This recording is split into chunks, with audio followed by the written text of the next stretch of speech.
Hello, and yes, we are back, and indeed a very happy new year to all our audience. And I don't know if you've missed us, but we certainly missed you, our wonderful and loyal audience. Well, kicking off 2025, in the US, Lawrence Bishnoi's gang appear to have been criminally active in California, targeting the diaspora. The SGPC fears the killing of 3 young Sikhs in Punjab by police was a worrying throwback to the extra-judicial killings of the 1980s. More on that in a moment. And the memorial gates in memory of Shaheed Hardeep Singh Nijjar open in Canada. And India's failing justice system, surprise, surprise, falls into line with the RSS agenda as it rubber stamps the country's ban of Sikhs for justice for another 5 years under the totalitarian piece of legislation, the Unlawful Activities Prevention Act. Well, all this and more in today's show. Well, joining me as always for Perspectives is our very own correspondent in Canada, James Cousineau. Hey, Happy New Year to you, James. Happy New Year right back to you, Angus. It is going to be an exciting 2025 ahead. Lots of information, lots of new stories coming out, and we're excited to be back. Thank you to the audience for joining us for this exciting first show of 2025. We love your comments. Keep them coming in. Happy New Year, everyone. Indeed, and James and I together will be bringing you our perspectives on the daily news affecting the Sikh community across the world. And of course, as usual, we will be taking a look at a few of your great comments which you've been filling up below the videos over Christmas, and thanks so much for those as always. Right, James, let's start 2025. What are you going to start the year off with this morning? Well, as you touched on in the intro, Angus said the new gates at the Surrey Gurdwara have opened, and they are to memorialize Shaheed Hardeep Singh Nijjar. And of course, we know that this is the place where he was killed. So it's very fitting that as his remembrance is there to welcome people as he did so graciously at the Gurdwara. So we're going to play a video that was submitted to us from the local community here in my area in Surrey, and this marked the opening, and then we'll talk a bit more about that. So it's pretty exciting. It's pretty great to see that that there is a tribute that will live on in his memory.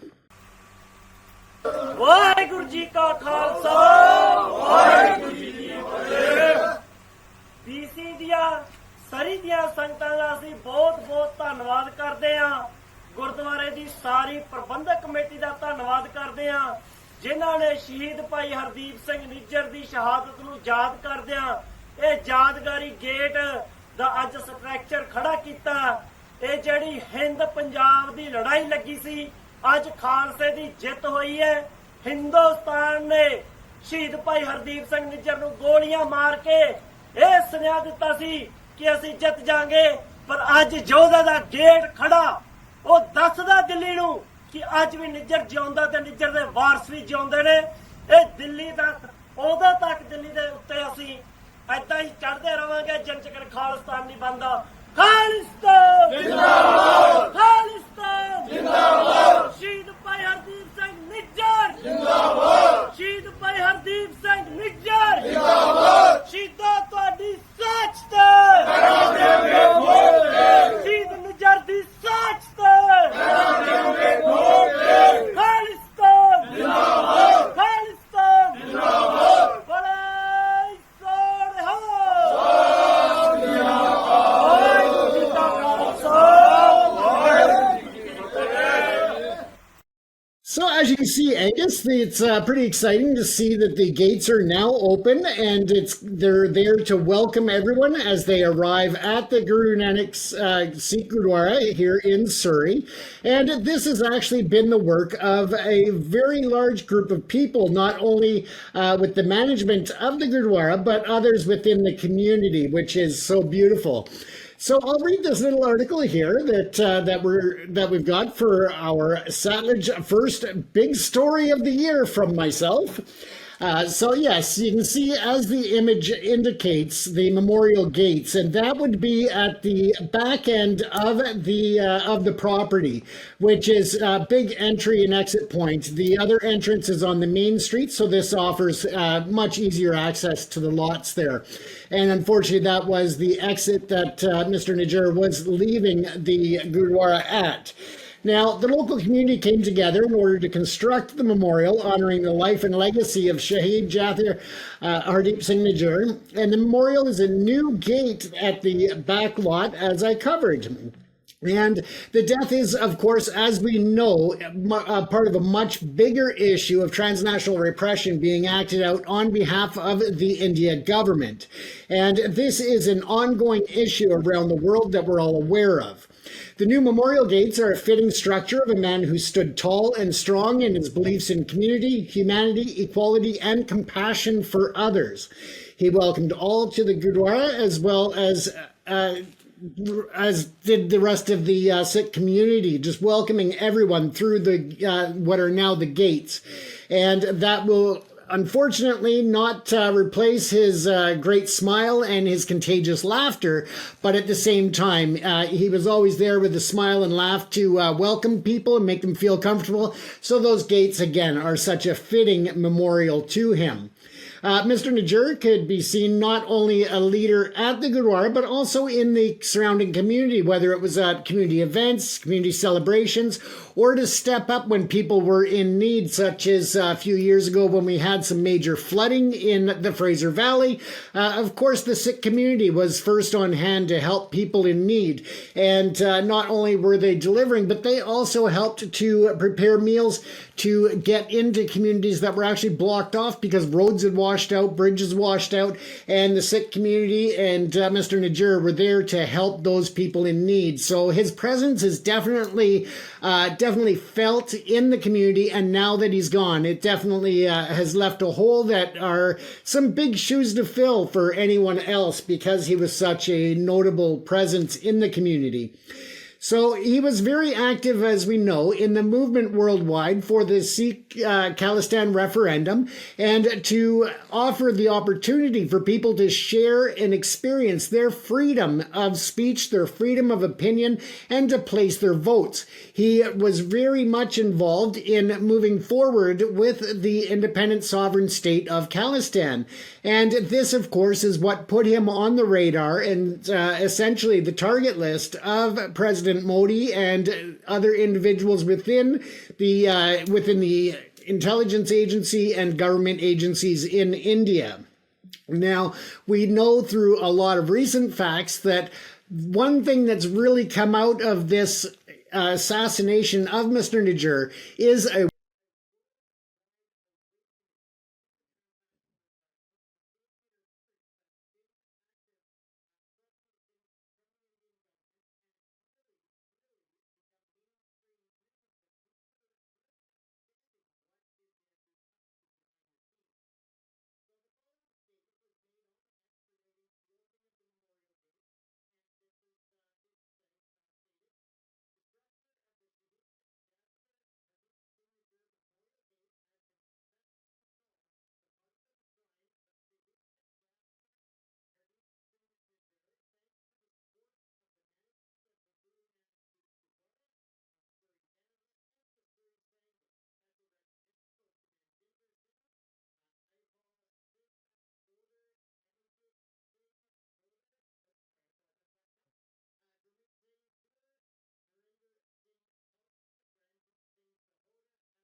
in our community, just like Hardeep Singh Nijjar did, Angus. Yeah, fantastic to see this, and well done to the local community for that fitting tribute. Obviously, Hardeep Singh Nijjar is a name that has been on our lips, since that dreadful incident happened. I mean, we've talked about it regularly, and his martyrdom has stood testament to an enormous, I would say almost global movement now. That it really was the polarizing incident that has focused the world's attention on what actually is going on with this whole big story of not just Khalistan, but India itself. And we must always remember that these tributes, these memorials like this, do have two purposes. First, of course, is to indeed memorialise the individual himself. Hardeep Singh Nijjar clearly was a pillar of his community. He did a lot of good work and highly respected, and likewise a very justifiable memorial to his memory. But of course it serves another purpose. It is a very public memorial, which means that the public walk past this and see it and ask questions. What is this about? Who was Hardeep Singh Nijjar? What did he stand for? Why was he killed? And this is where it really has a very, I would say, almost disproportionately positive impact in a community, because it does raise awareness of the whole issue. And this is exactly what this does. And it is raising awareness locally and, of course, even internationally now, what Hardeep Singh Nijjar stood for. He stood for Sikhi and all the goodness of the Sikh religion, but he also stood for Khalistan and this whole movement about Khalistan, which in itself is now raising this whole issue globally. And as we've talked on many occasions, how the international community is now turning its attention on the big question: what on earth is Khalistan? What is it about? And why was this gentleman, Hardeep Singh Nijjar, murdered by a government in India? It seems people are shaking their heads in disbelief. Why would India, its Indian government, murder somebody, a Canadian citizen, on Canadian soil? So they are asking these questions and they're finding out the answers, and that's what it's all about. So, and I think it's very encouraging, very sad, obviously, what happened to Hardeep Singh Nijjar, but his legacy, I think, is extremely powerful, extremely potent, and I think his legacy is having a huge impact internationally. It's even, of course, even been raised by the Canadian Prime Minister, Justin Trudeau, which in turn has meant that his issue has now been discussed around the world, and indeed even in India itself. So it is making people ask these questions. And of course, certainly when we talk a lot about these stories, the word Shaheed gets mentioned a lot, martyrs. And one thing that occurred to me as I've researched many of these stories is how many martyrs, how many Shaheeds there are now in the public profile. And of course it does again raise this question: what on earth? Why are there so many martyrs? What is this cause that they're standing for? And yeah, people in the West are now saying, why are there so many martyrs in the Sikh religion, in the Sikh community, particularly modern martyrs? And it's not just a modern phenomenon. Obviously they've been going on for centuries. But certainly, why in the 21st century are there still martyrs for a cause? It almost seems unheard of here in our modern Western world. Yet, people are being martyred on a regular basis. So again, it's raising the question, why are these people being martyred?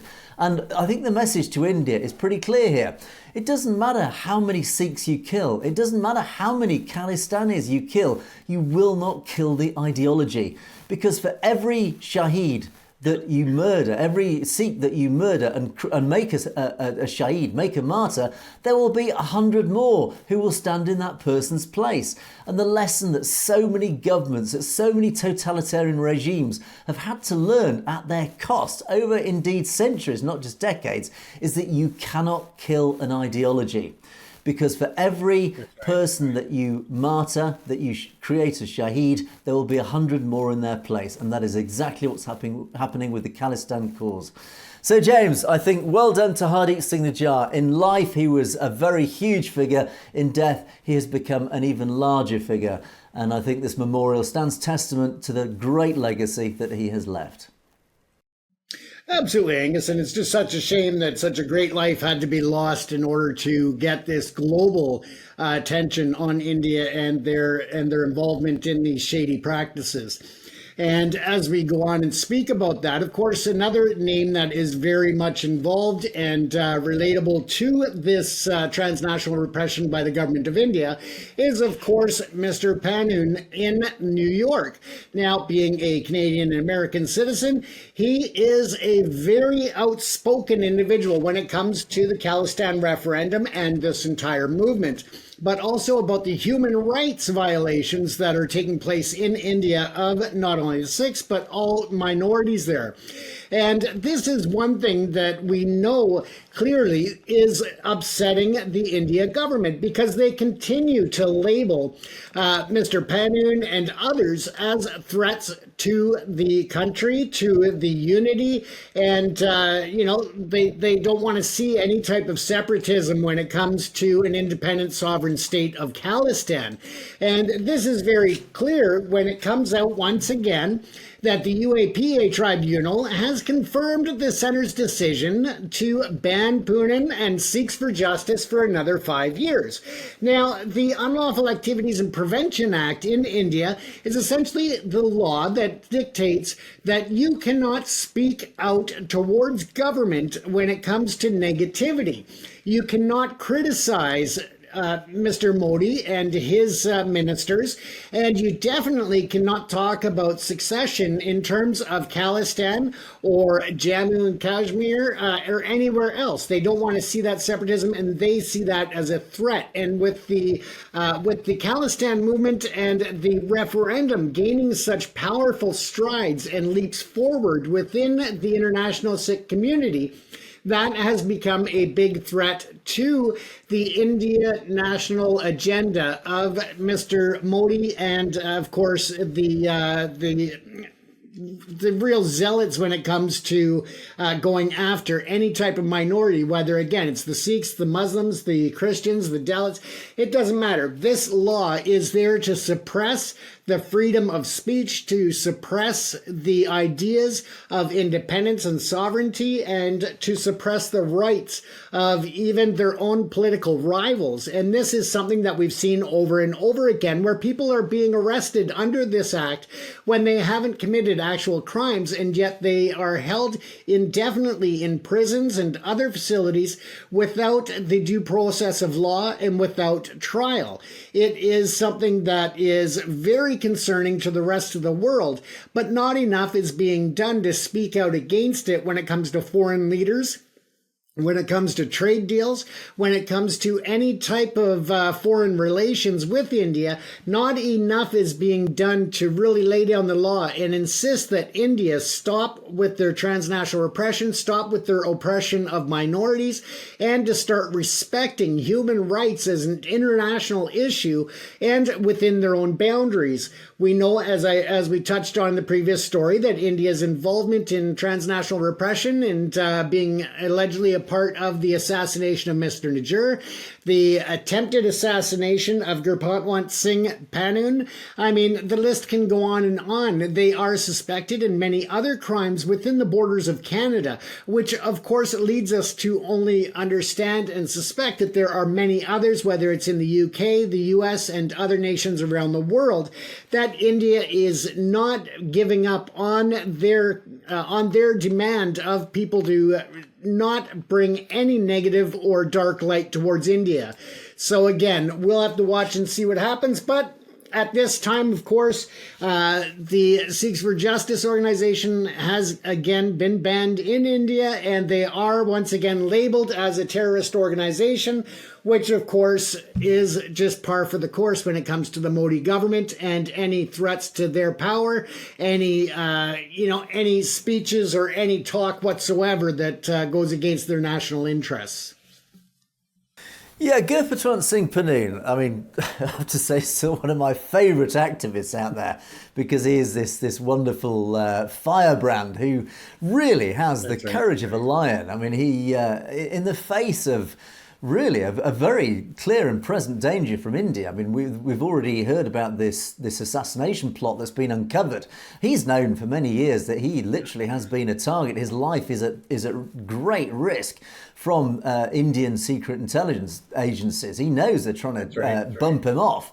And the proof has obviously been uncovered by the Department of Justice. And yet he comes out on a daily basis with his deeply provocative, highly active, strong rhetoric videos, which I have to say are really wonderful to watch, certainly supporting the Khalistan cause.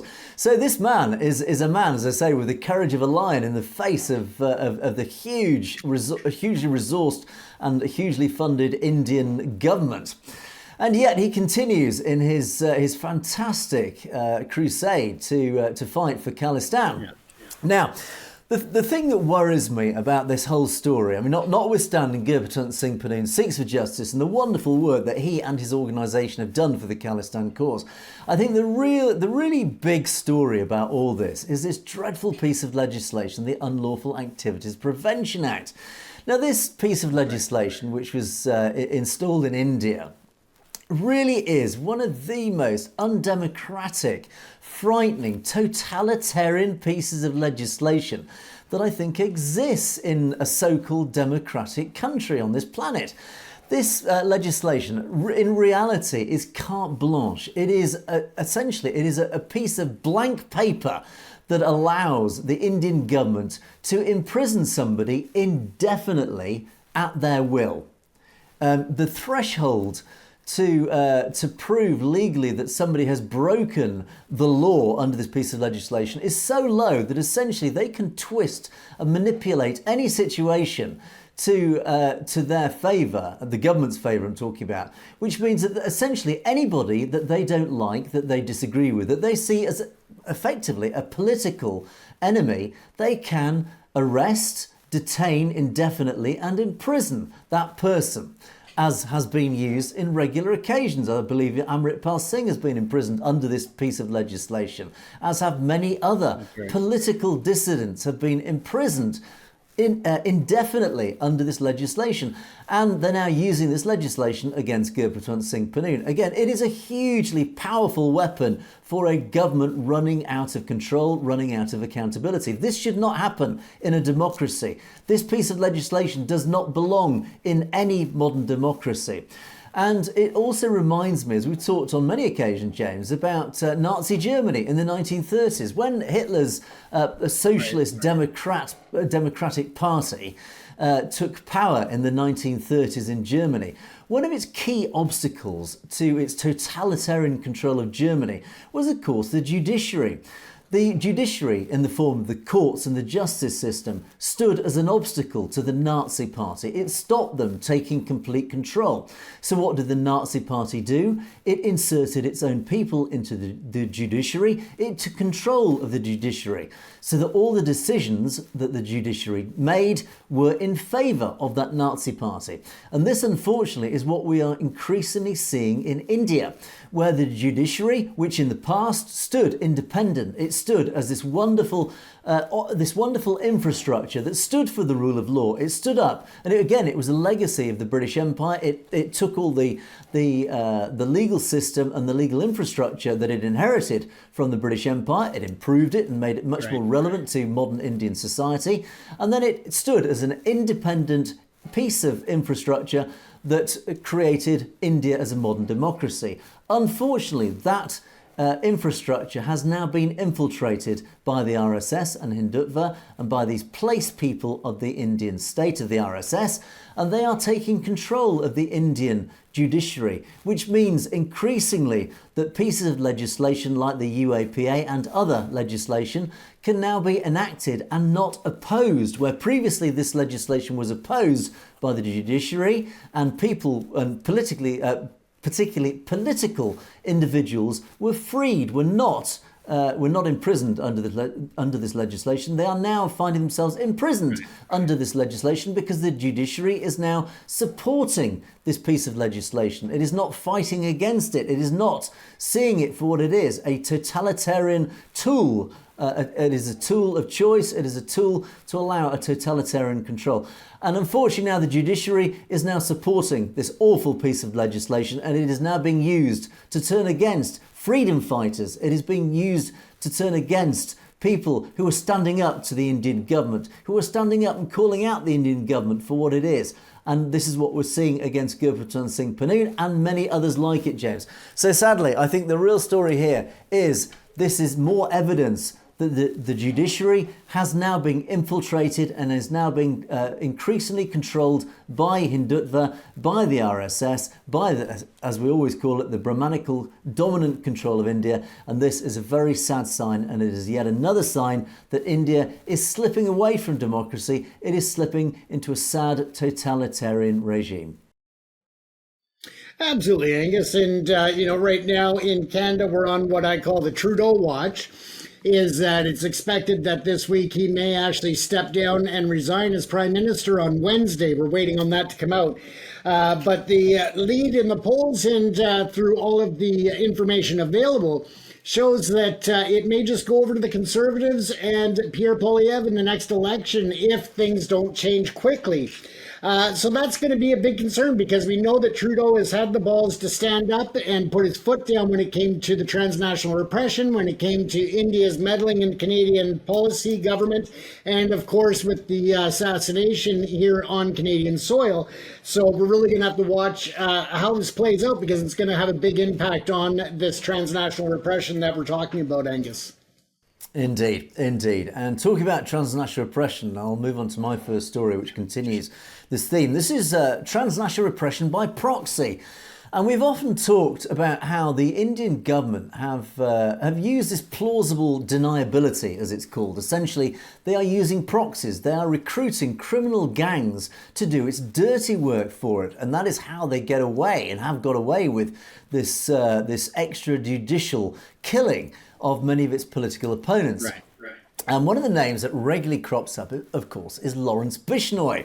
And Lawrence Bishnoi is a well-known criminal gangster in India. He's actually residing in prison in India, but his gang are particularly active, not just across India, but indeed across the world.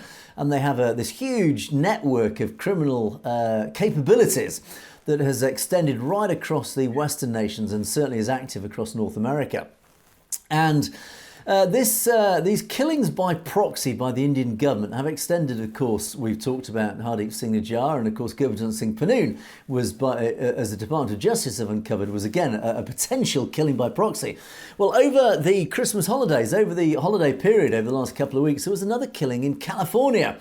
And this has been now linked to the very same Bishnoi gang. It was the murder of an Indian national. And Bishnoi's gang has actually claimed they've taken credit for this killing, and as is their way, they tend to announce their links to these killings on their Facebook page, which seems remarkably bizarre. But indeed, a Bishnoi gang member confessed to this killing via Facebook, as it turns out, as is normal for the criminal group. And CBS, one of the American news outlets, has covered this, as indeed has much of the Indian news outlets. But I'll focus particularly on the CBS news article about this. And they talked about it, and they've given a bit of a clue about what's been going on. And this follows a story that we covered actually last May, in May 2024. We covered a linked story to this. This was an alert by America's, or the United States FBI. They sent out a threat alert in May about a particular threat to Sikhs. And it is an issue pretty familiar to the community after this recent targeting. And indeed, Canadian authorities themselves have confirmed recently that the Bishnoi gang itself has been very active in violence and extortion attempts against the Sikh community, even in Canada. So it stretches right across North America. Now, the CBS News article, they referred to this recent homicide, and it took place in Stockton in California. And they said it is being blamed after this public claim for credit by the Bishnoi gang. And they say that the Stockton Police Department told CBS that it is indeed aware of this Indian news report, and it is itself, as a police department, is not ruling what they call anything out. In other words, they're certainly taking this claim for credit very seriously. Now, Sikhs have called Stockton home since the first US Gurdwara. It was built there in 1912. Of course, Stockton is a huge area for the Sikh community. They have a very large Sikh community, and their first Gurdwara was built at the turn of the 20th century. So they've been there. It is for a very long time. It is a very long-established community in the United States.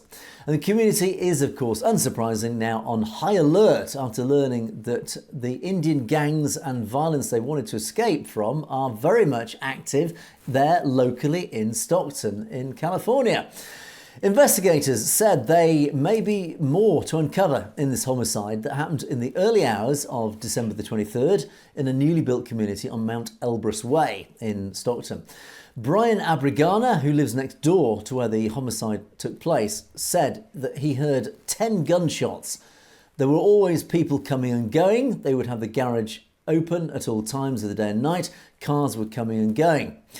Multiple Indian media sites, as I mentioned, are reporting that the victim was an alleged drug smuggler. Of course, Indian news outlets, of course, are very pro-Modi, very anti-Sikh. So, of course, they always tend to give a very tainted, very smeared view of any Sikh people that they report on. And, of course, they've been very quick to smear the victim as an alleged drug smuggler who was targeted by a Punjabi gang linked to violence against pro-Khalistan leaders. Of course, they report it as a group of Sikh separatists seeking a new homeland. So again, it has been reported right across the Godi media, as it's called, the very pro-Modi media, that of course the victim, who was a member of the Sikh community, he was linked to drug smugglers and drug gangs. Of course, this is a very typical tactic that they always try and paint anybody who was targeted by violence as linked to the drug problem. Now, in a Facebook post, the Punjabi gang claimed responsibility for the killing with a message that they claimed was for their enemies. Stockton police said they do not believe the gang activity was local, but detectives cannot rule out that possibility. So indeed, Stockton police think that there may be, of course, links to a wider criminal network here. And of course, as we often refer to this killing by proxy by the Indian government. Abrigana, he's the neighbour, recognised the photos of his next door neighbour right away from the Indian reports. The San Joaquin County Coroner's Office has not officially identified the man who was killed. It was news to other neighbours who had no idea about this type of activity. So, of course, they didn't know that this guy was linked to drug gangs. Of course, he wasn't. Turns out he was actually quite a well-respected member of the local community. And Abrigana said himself, "I didn't even know that was such a thing, much less in Stockton." So again, people locally are saying, well, it's a bit strange that this guy's been linked to drugs and drug gangs, because firstly, this is not a community where this thing is normal. And secondly, this gentleman was certainly not particularly known to be linked to such activities. But of course, it's not surprising to local Sikhs. In May 2024, the FBI put out this public safety warning saying that extortion schemes affecting families and businesses with ties to India was actually quite a common thing now. And Bainiwal, another eyewitness, said it is worrisome to hear that they are active here in our community. Bainiwal said police and the FBI have had multiple meetings with them about their community's safety.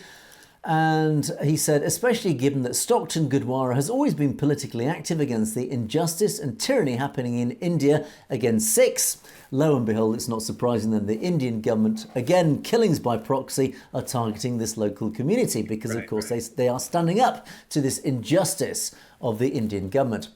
CBS Sacramento, this news outlet, reached out to the San Joaquin County District Attorney's Office to see if there has been any uptick in Punjabi gang activity locally. However, a spokesman for the district gave a statement saying, based on what we've observed, there hasn't been a significant increase in Punjab gang activity in the county. We continue to work with law enforcement, and now with the passage of Prop 36, we can be even more proactive in addressing gang activity in the county. Stockton Police said its detectives are working to unveil more information on this. And I'll just quickly refer back to that FBI warning in May 2024. And the FBI, the Sacramento field office, the local one to this area, is warning, did warn in May, the public of an extortion scheme affecting individuals with familial or business ties to India. And they were tracking several instances throughout its 34-county area in which people were targeted for extortion and threatened with violence. These criminal acts were believed to be underreported. The FBI urged the public to report the crimes to ensure the individuals committing the crimes face justice. In recent extortion attempts, subjects demanded a large sum of money and threatened physical violence or death if the demand was not met. Individuals who disregarded the demands subsequently became victims of violence, to include targeted shootings at their residences and vehicles.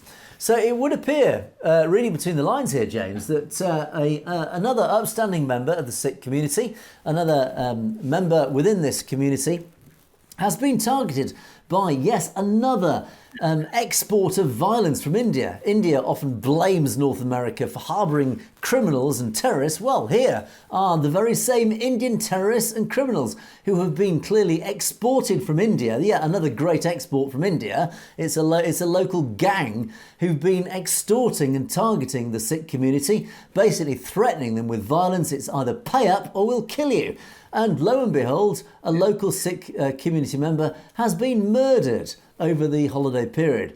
So I think reading between the lines, James, it's very clear what's happened here, and I think it's pretty, I think rubbing salt into the wound, as we say here, is that even the Indian media is trying to smear the victim. They're saying this guy is linked to drugs and awful things like that, and it would appear that ultimately it's just the export of drug violence and criminal gang violence from India is now affecting a law-abiding community in California. This is transnational oppression writ large, and once again it is the export of terrorism and violence from India itself, from the Hindutva community more than anything else, James. Absolutely, Angus. And of course, we know that the Bishnoi group has tentacles that reach far and wide. It wouldn't surprise me at all if they had some involvement in the major meth labs that were busted at the end of last year here in British Columbia and in Alberta, with record numbers of drugs and quantities and weapons that were confiscated there. And again, we know that the Bishnoi gang has tentacles right down to the individual little thugs on the streets, and they are often employed to carry out these executions. Plain and simple, that's what they are, on behalf of the India government. So again, we know that there is a lot of preferential treatment of Lawrence Bishnoi in India. Although he's in jail, he gets a lot of preferential treatment. And this is allegedly or suspected to be in exchange for him putting out the words and the calls for violence against others within his gang network, Angus. Yeah, and I think the definition of terrorism is making a community live in fear, or a people living in fear. And this is what the community in Stockton, California are clearly having to endure. They are living in fear. They are being terrorized by these people, by these gangs, these exports from India, these Hindutva people. They are terrorizing. So in other words, I find it a bit rich when the Indian government and Hindutva activists claim that North America are harbouring Khalistani terrorists, when in fact here once again is the proof that the real terrorists are these people. These are the criminal gangs that are being exported, who support Hindutva, who support the Modi government. These are the real terrorists, and they are active and they are terrorising law-abiding, upstanding communities across North America. And that is the real tragedy of what's going on here. And I think this is what people are waking up to, James. Absolutely, Angus. And I mean, back in the early 90s when I lived in Los Angeles, my godson is from Watts, so I spent some time there, and this is just after the riots, just after or during the whole Rodney King and all of that episode. And let me tell you, it is a terror in the streets. Back then, the gangs were out of control. You had helicopters with spotlights circling the communities day and night. People didn't leave their stoop or even their block out of fear of running into gangs in other neighborhoods. So let me tell you, you're absolutely right. You hit that right on the head, Angus, that it is homegrown terrorism or imported terrorism, one way or the other. That's what it all comes down to. Indeed. And let's move from terrorising the Sikh community in California to terrorising the Sikh community in the Punjab. It was reported over, again, the last week or two, that in the Punjab there have been yet more potential extrajudicial killings of young Sikhs. Believe it or not, here we are in 2025 talking about more extrajudicial killings of young Sikhs. So this is something that we thought we'd left behind in the 1980s and the 1990s, and yet in Punjab, it has been reported that 3 young Sikhs were murdered by the police extrajudicially. So as a result of this, the SGPC, the Shiromani Gurdwara Parbandhak Committee in the Punjab, based in Amritsar, the executive committee passed a resolution just a few days ago to strongly condemn this killing of 3 Punjabi Sikh youths in what they call a fake police encounter in Pilibhit district of Indian state of Uttar Pradesh. And in this meeting, which was chaired by the President Harjinder Singh Dhami and held at the head office of the SGPC, the resolution demanded a judicial inquiry into the matter. And in the resolution, serious questions were raised about what actually happened.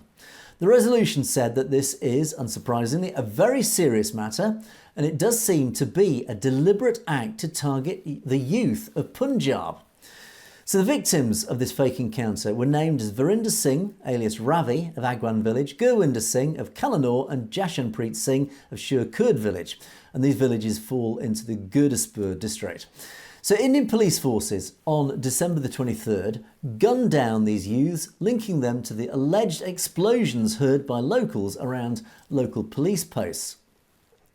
Now, according to sources, these three youths were already in the custody of police, and almost all of them had left their own homes just a week ago, and since then the families never saw them again. There was no further contact. They literally just vanished from their homes, and their mobile phones have remained switched off. So the whole thing was very suspicious from the start.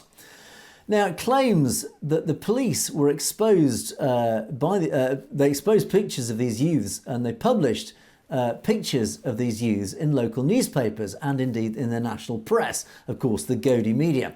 These pictures were released by the police to the Indian news agency Asian News International, ANI, this well-known outlet of the Modi regime, which further circulated them to different media groups. And of course, you now cannot believe anything that is printed by the Gaudiya media. Of course, any news that is printed by the Gaudiya media always comes with an agenda. It is always a very controlled narrative.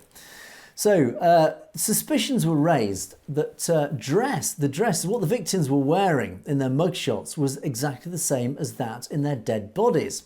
So of course, what they were wearing in their mugshots when they were arrested are the same clothes that their dead bodies were pictured with. Their hairstyles and beard styles were also exactly the same on both pictures in their mugshots and indeed the pictures of their dead bodies. So the question arises, according to the Punjabi, the Sikh news outlets, saying if they were killed in a real encounter, how can the police have got pictures in which they were seen alive wearing exactly the same clothes and their hair and beards exactly the same as in the pictures and when they were dead and they were found dead and shot? And all the background of these youths, they all belonged to very poor families, and they come from a very low-level background in the Punjab. One of them was completely illiterate. None of the three had any background of violent activities. So Sikh bodies are now worried over these killings because the community has already lost thousands, of course, of their innocent youth to the extrajudicial killings in the 1990s. Yes, indeed, these killings, these potential extrajudicial killings, have a dreadful reminiscence, a dreadful throwback to what happened in the 1980s and the 1990s. Of course, all the Sikh community in the Punjab are very aware of what happened, of the tens of thousands, if not even potentially hundreds of thousands of young Sikh men who were taken out of the countryside by the police, and they were shot dead in cold blood, and their deaths were buried or were covered up, saying that they don't know how these men were killed, and quite often the bodies were never found. They were literally just buried in the countryside, and they were disappeared. They use this term, disappeared. These young men were just disappeared. And as it turned out, many activists in the community have since traced and managed to dig up the evidence of what happened to many of these men, and they were basically murdered in cold blood by policemen, the very people that, in fact, communities should be trusting and relying upon. In fact, it was the very policemen, these very same policemen, who were taking these young men out of the countryside and murdering them in cold blood and then covering up their crimes. So on Monday, jailed Khadur Sahib MP and pro-freedom Sikh leader Amritpal Singh's father, Tarsim Singh, and other Sikh activists met the grieving families and said they would fight to get justice in this case. So this is Amritpal Singh's father. Amritpal Singh, of course, this pro-Khalistan activist who now resides in Dibrugarh jail in Assam, a very high-level and very well-respected activist who was elected to the Lok Sabha last year. So he is a sitting MP in the Lok Sabha. But instead he resides in jail for standing up for the Khalistan movement, standing up against the drug trafficking in Punjab. He is in jail, but his father in turn has become a very active individual, standing up for the very same issues, Tarsem Singh. And he is now standing up publicly and calling out this potential extrajudicial killing. He's got involved in this. And Tarsem Singh himself, Faridkot MP Sarabjit Singh Khalsa. Now, Faridkot MP Sarabjit Singh Khalsa is, I believe, the son of Shaheed Singh, who killed, assassinated Indira Gandhi. So his son, in turn, entered politics, and he again was elected on a pro-Khalistan ticket with a massive majority. He is also involved in activism, and he has stood up as well himself and his own supporters. And they are organising an Antim Ardas function to memorialise the 3 years. The function will be held in a Gurdwara at Cousineau, to which all the deceased belonged. Paranjit Kaur Kalra, she is the wife of human rights activist Shaheed Jaswant Singh Kalra, is also making a presence on the occasion. Now, this name will be familiar, I hope, to many of our audience. Paranjit Kaur Kalra, she is the wife of Shaheed Jaswant Singh Kalra. Again, this term Shaheed comes up again. Yet another Shaheed, another martyr for the cause. Shaheed Jaswant Singh Kalra, an extraordinarily brave and courageous activist who was murdered, yet again another murder, by Indian police. Again, I shake my head in disbelief. But he was murdered. He stood up. He was one of the very few activists who looked into massive detail. He collected a huge amount of evidence across the 80s and the 1990s about these extrajudicial killings. He created this enormous portfolio of evidence against Indian police, against Indian government officials who were involved in the cold-blooded murder, the cold-blooded extrajudicial killing of Sikh youths right across the 1980s and 1990s. He collected this evidence, and what was his reward for this? He was murdered. He was arrested by Indian Punjab police. He was tortured and then murdered in cold blood for uncovering what the Indian police had been up to. He'd actually gone to Canada. He stood in the Canadian Parliament and he informed Canadian MPs of exactly what the Indian government had been doing across the 1980s and 1990s. And his reward for that, he was murdered. When he flew back to the Punjab, he was murdered by the very same police in cold blood. So this is what Shaheed Jaswant Singh Kalra did, an enormously brave thing to do. And his wife, in return, has now stood up for, again, she's hopefully going to turn up to this Antim Ardas at the Gurdwara. So she is following in his footsteps. Paranjit Kaur Kalra, another great Khalistan activist, or certainly another great Punjabi Sikh activist who is essentially representing her own husband, but representing the cause and standing in testament again to these three young individuals who it would appear have been murdered in cold blood by Indian police. It's shocking, James, that here we are in 21st century India, that we are still talking about the police and extrajudicial killings of young men in the Sikh community. It's just, I shake my head in disbelief, James. Absolutely, Angus. I mean, here we are starting off 2025 in much a similar way as previous years, that we're seeing the ongoing extrajudicial killings and organized disappearances of Sikh youth and Sikhs overall, whether it's in India or elsewhere. And hopefully that this year we'll start to see some transition with the changing of international governments. Maybe they'll put some pressure on India to get their head out of their ass and start respecting human rights. But again, I'm not holding out a lot of hope this year that a lot will change on the international scene when it comes to pressuring India. And let me just reframe the two stories that I've just delivered. On December the 23rd, a Sikh man was murdered in California in the United States. On the same day, in India, 3 young Sikh men were murdered in cold blood. And in each case, it would appear, in the latter case, that murder was perpetrated potentially by Indian police. In California, that murder was perpetrated by proxies of the Indian government. What on earth is this saying about modern day India? What is this saying about a country that tries to claim itself as a modern democracy in the modern world? I think these two stories just basically summarise the problem that we have with India, that is in the modern age, this country that is trying to stand up as a democratic nation is not standing as a democratic nation. It is standing for a nation that is not just running out of control and out of accountability. It is standing up for criminality. It is standing up for murder, and is standing up for the persecution of a minority within its population. I think it's just absolutely appalling, and it's shocking that this is happening, is it not, James? Oh, it certainly is, Angus, and that's something that, as we go into the new year, we want our viewers out there to please share our information, share our broadcasts, share the Savage TV network tree, and get the word out there, because we need to raise more awareness of these issues in mainstream lifestyles, not just in the Sikh community, but all communities, so we can demand that our politicians stand up for what's right and what's just, and make the India government accountable for what they're doing.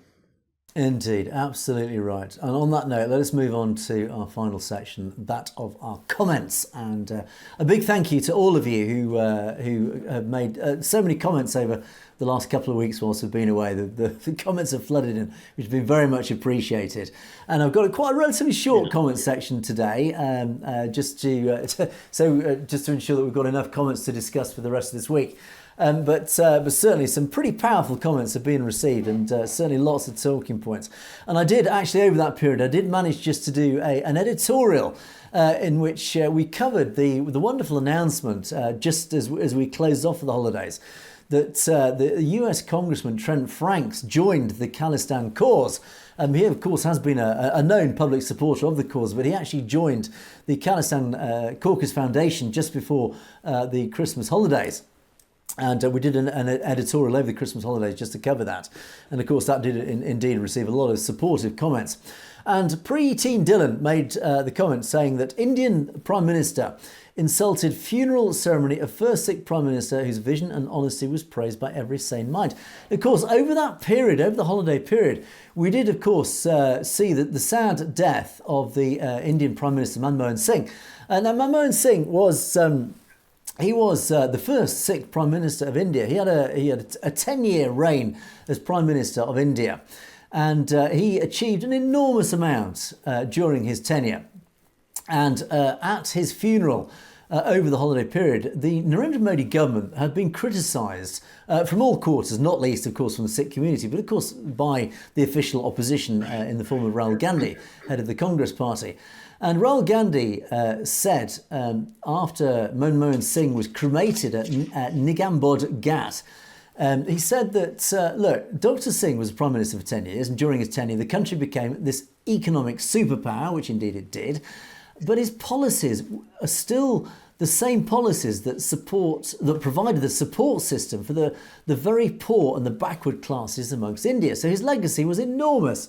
Right. And Rahul Gandhi urged the organisation responsible for the procedure for the death rites and the cremation rites for Manmohan Singh to identify a designated place where the last rites of Manmohan Singh could be held and a memorial built thereafter, rather than this fairly perfunctory ceremony that was performed. And a political row did indeed break out over what actually happened.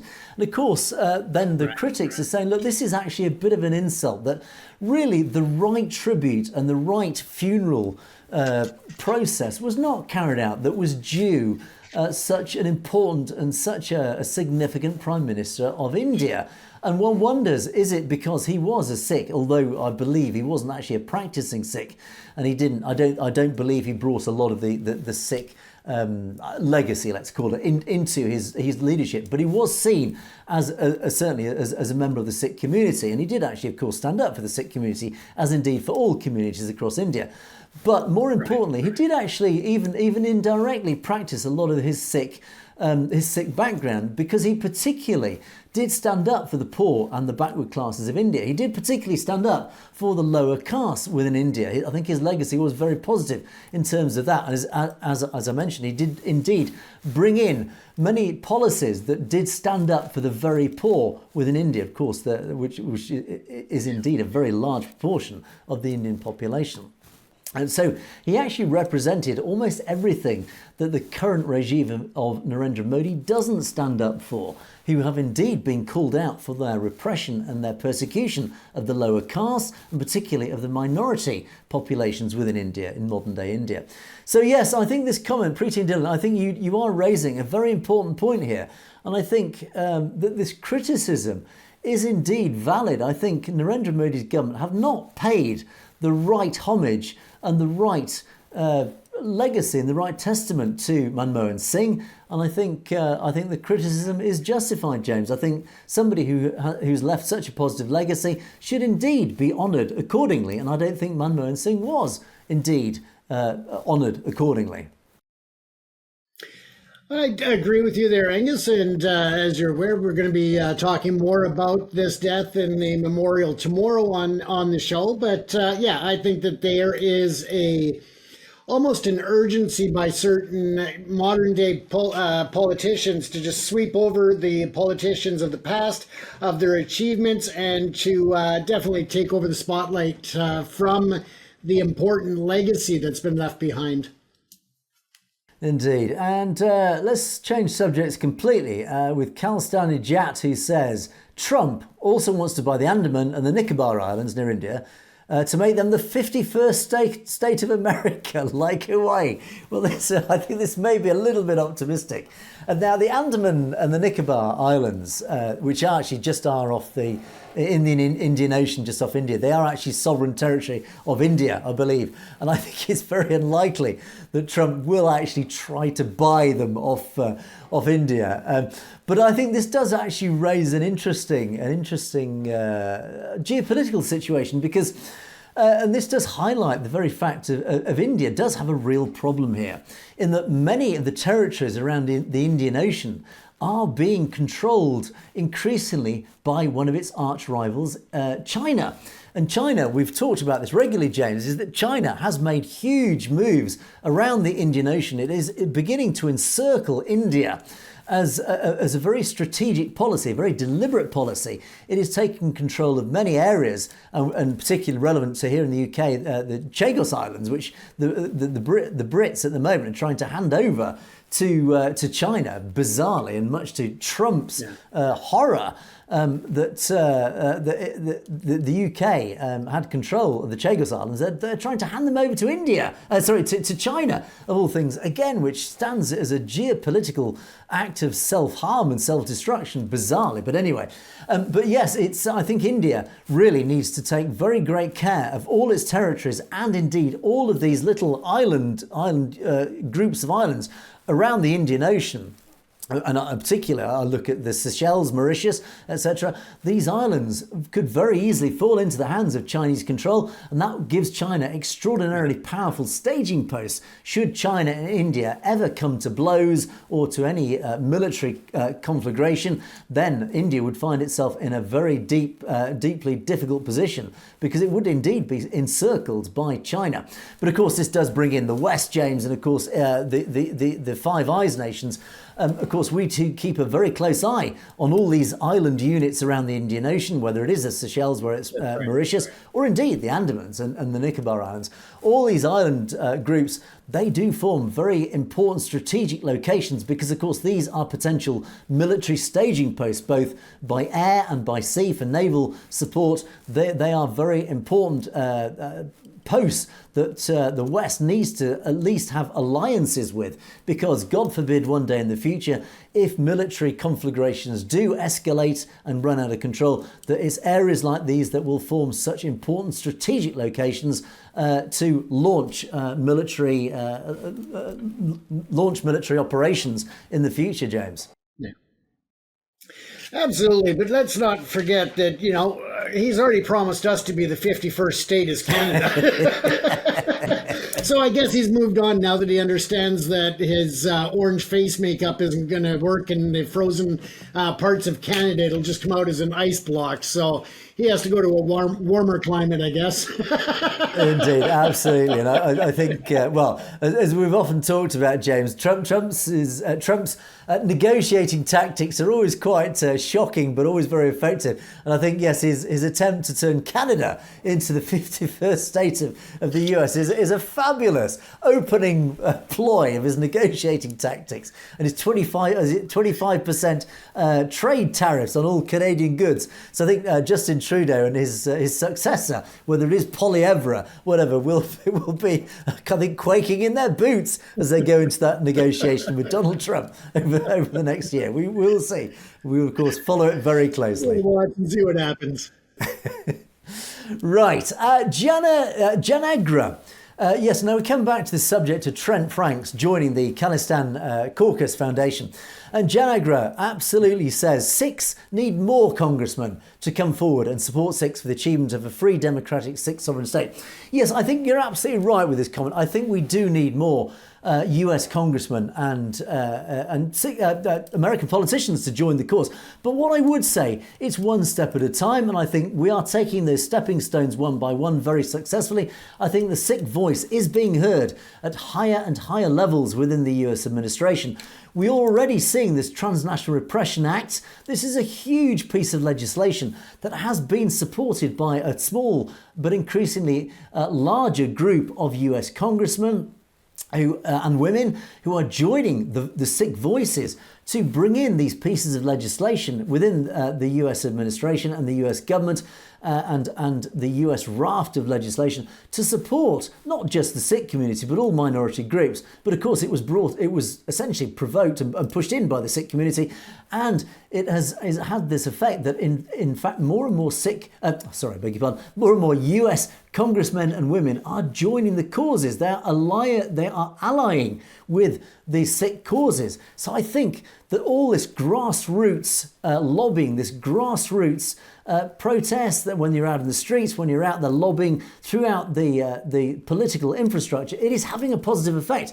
And I think, as we often say, James, it is this grassroots pressure is causing things like congressmen and congresswomen to join the cause, to align the causes. This is the positive effect of when every one of you get out there into the streets, hold a Khalistan flag, answer the questions of the public, what is it all about? It is increasing education, it is increasing the message, and it is increasing promotion, it is increasing positive action towards the Sikh voice and getting the Sikh voice heard, and in turn getting pro-Sikh legislation in place, is it not, James?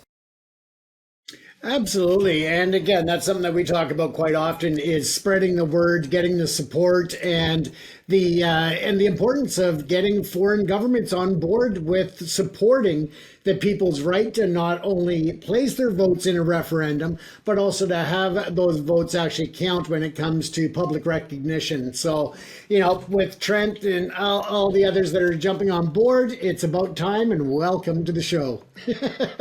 Indeed. So spread the word, please. As James said earlier, please get out there and tell as many people as you can that we exist. Let's get the truth out there. Spread the good word, because it is grassroots. It is grassroots activism that is making these big things happen.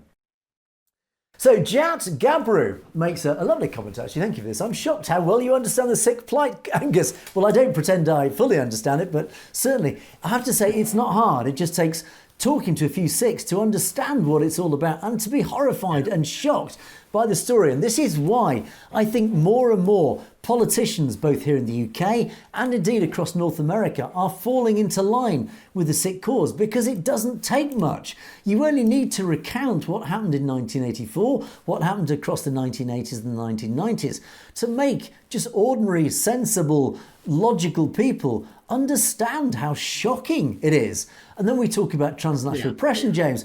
It only takes, just to explain what happened to the likes of Hardeep Singh Nijjar, or indeed to what potentially nearly happened to Gurpratap Singh Pannu, to make ordinary people think, yeah, actually you guys actually have something that is worth fighting for. And we talk about Khalistan, not just the geopolitical advantages of Khalistan, what it would bring to us here in the West, but what it would bring to the Sikh community and what they deserve. It's what they deserve after all this suffering. And indeed, we even go as far back as the 19th century in the Sikh Empire, and what the British did and what the British Empire did back in the 19th century. We have this debt of honour to the Sikh community. So again, it doesn't take much to persuade the average Brit, and indeed the average North American, that Khalistan is a well-deserved thing that the Sikh community should have, and that we should all join together in alignment. We should all join together and fight for this very basic thing, because that is nothing least that this Sikh community deserve.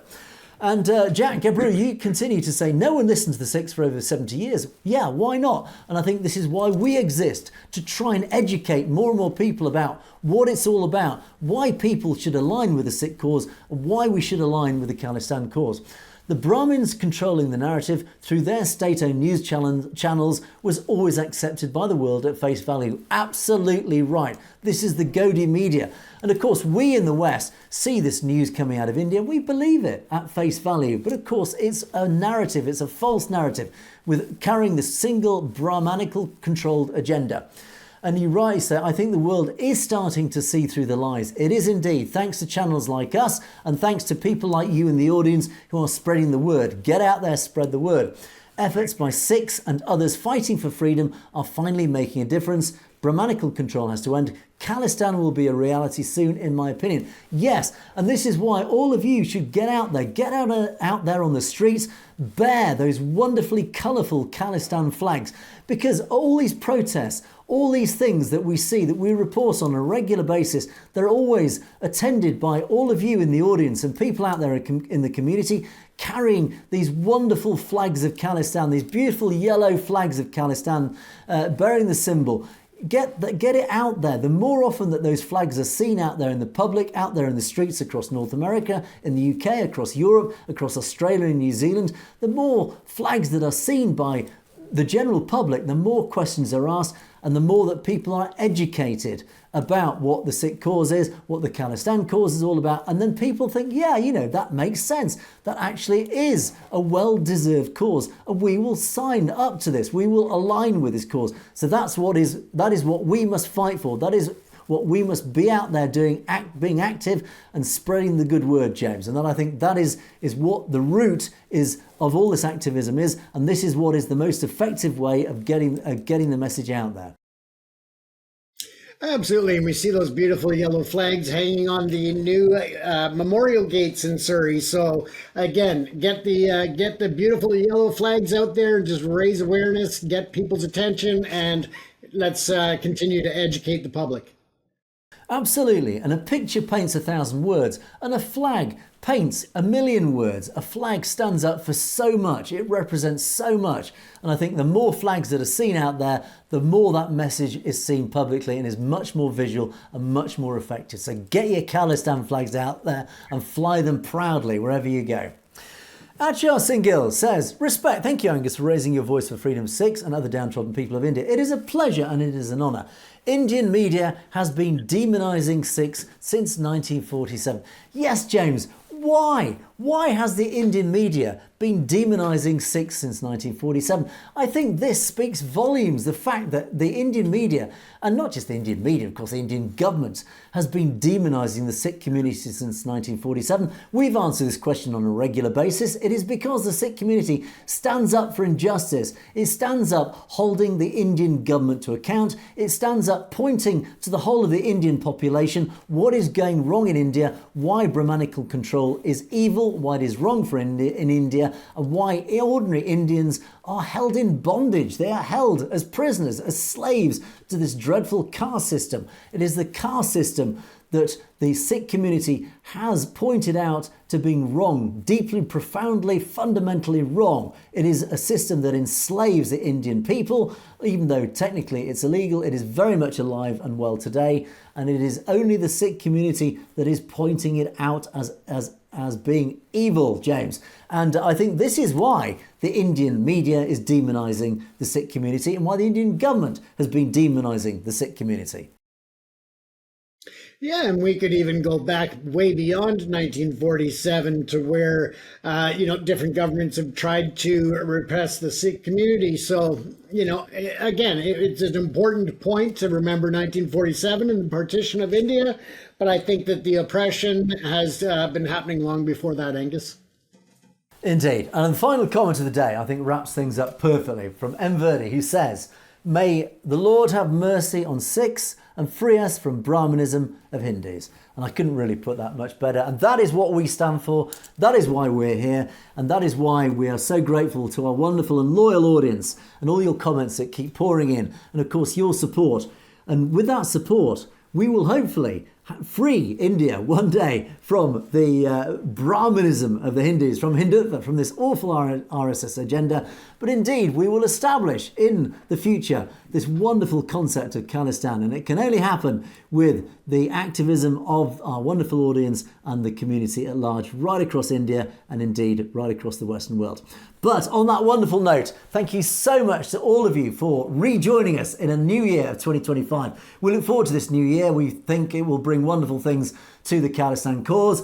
And so do keep tuned to the channel, and we will report as things unfold across this following year. Lots hopefully to report on, lots of good news stories coming up across 2025. So do stay tuned to the channel. But in the meantime, thank you so much for your support. You have been, of course, watching Perspectives. Do keep those comments coming in. Do keep all your wonderful educational comments and indeed your critical comments coming in, because of course it gives us lots to talk about and lots, of course, a wonderful interaction with you, our glorious audience. But in the meantime, it is a goodbye from me, and it is a goodbye from James. Goodbye, everyone. Stay safe. Thanks for tuning in once again. You have, of course, been watching Perspectives. We will see you next time.